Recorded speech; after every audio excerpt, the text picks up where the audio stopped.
jumping into the depths of this topic, California capitalism, this book, here explains the problem at hand, which is really strange because this book has nothing to do with economics or business or investing or entrepreneurship. This is actually a book that talks about the history of science. When I do this talk in person, picture a room with 100 people in it, and I say, who's read this book? And like 2 hands go up. But what's really interesting about this book is that everybody in the room knows what's in it. Everybody has heard the essence that Thomas Kuhn wrote about in the 60s. This book's old. This book's not a new book. This is from 60, 65, 66, something like that. It's actually a book older than me. All right. And the key idea in this book is the idea of a paradigm. And you're going, of course, I know what a paradigm is. I hear that word every day. And so specifically, what Thomas Kuhn said in the Structure of Scientific Revolutions is that a paradigm is a set of beliefs. And it's a set of beliefs that are used to filter the evidence that comes in. And he was talking about science. So this works everywhere else, but he was talking about how science works.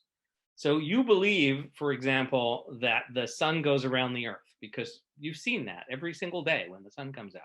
You see that the sun moves around the earth. You're sitting still. It's obvious, right? And that was the paradigm for thousands of years, maybe hundreds of thousands or a million years, that we were the center of the universe and the sun moved around us. And then new evidence shows up, right? So we got telescopes, and we got, actually before telescopes, we had evidence that these things moving around didn't move in circles, and we couldn't explain how they moved. And well, what do you do when you have evidence that doesn't match this paradigm, this set of beliefs? You ignore it. Now we all think that, okay, we look at it and question it and whatnot, but that's not how science actually works. When you get new evidence that does not fit your paradigm, you throw it away and ignore it. You push it away and say, no, can't be true.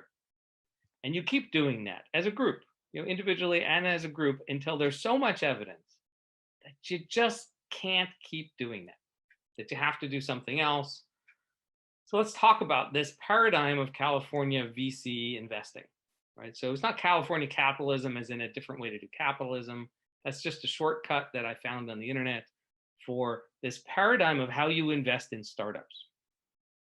So if we talked to a California VC, if we grabbed someone either from California or someone following their model, which is almost every investor in the world, they would tell you that they're seeking a giant opportunity, a multi-billion-dollar opportunity, that they're looking for only companies that can grow really fast, 2 to 3 times year over year, not counting the first year or two when you're going to grow even faster. But you're looking for a humongous opportunity like search or social media or self-driving cars or something of that magnitude, and you want to go and grab the market.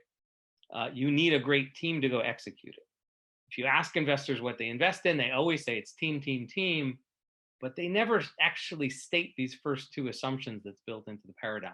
They just assume you're playing the same game they are, and not all of us are.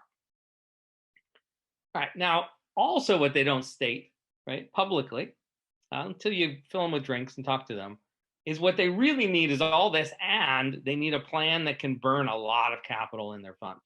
So it doesn't matter how big the VC funds are, they tend to make 15 to 20 investments, which means if it's $1 billion fund, they got to take a 20th of that money, $200 million, and they have to go spend it on one company. And if they have $1 million fund, well, then they got to go and put $200,000 to work at one company.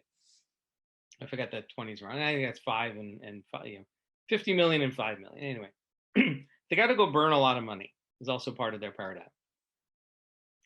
Now, the one thing they will talk about over and over and over again are exits. And an exit these days in the 2020s is an acquisition, rarely an IPO. But in the old days, it used to be an IPO. It used to be 3 rounds of capital, and then you went IPO, and you did that all in 5 years, and everybody was happy. Then the dot-com bubble blew that up. These days, it's taking more than 10 years. Facebook, it was 10 years between the time they incorporated and the time they went public. Google was 8 years, I think it was, and that was 15 years ago. It's just taking longer and longer and longer. But in this paradigm, there has to be an acquisition or an IPO for the investors to get their money back. This has been going on not forever. This idea of venture capital, the way it's done today, is not ancient history. It was not done in Rome this way. It was not done in the British Empire this way. It was not done in the Chinese Empire this way, or in the Indians before the British showed up. This has only been going on since the late 40s. We know who the first venture capitalist was. It was this guy. His name is Georges Deroux, born in France, came to the US between the world wars.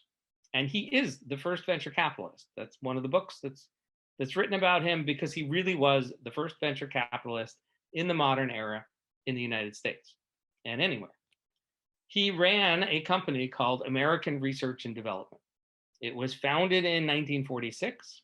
It was the major investor in Digital Equipment Corporation. If you're not old enough to know what that is, that's kind of that's the in-between wave of mini computers between the IBM mainframes and the personal computers. It was huge. It was a gigantic company. Anyway, American Research and Development was a VC firm, and it ultimately was actually run in a slightly different manner, and it was acquired by a big conglomerate in 1972. So basically had a run until 1972, and then it was dissolved. What came out of that was a whole bunch of other funds that look exactly like we're still doing today. The first of which was Davis and Rock. In fact, it was in California. That's Davis and Rock. I don't remember Davis's first name. It's Arthur Rock. They moved to Silicon Valley. They funded Fairchild, which was basically the first startup tech firm that made actual silicon chips. And then what came out of Fairchild was Intel. They were the main funders of Intel. Their first fund did really well. Their second fund did not. And it was a tiny fund at the time. This is just play money in modern era days. It was a $3 million fund. And even American Research and Development was like a $10 million of capital. It was small. Arthur Rock later went on and funded Apple as an angel investor. Their practices that they did back in the 60s are still followed today, more or less. These two guys met at Harvard Business School. Georges Deroux was the most famous, at the time, most famous and beloved professor at Harvard Business School back at that era. And American Research and Development is where a bunch of other VC firms spun out of. Greylock, their founders worked there. And so basically all the VCs from the Boston area, New York, and California got their start either from this firm, from this professor, or from people who worked there.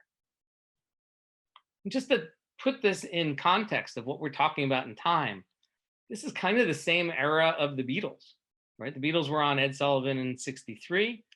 The Republic of Kenya was independent in 1963. That's the age you should think of when we think about venture capital. And it was young and new and still figuring itself out until the 80s and 90s.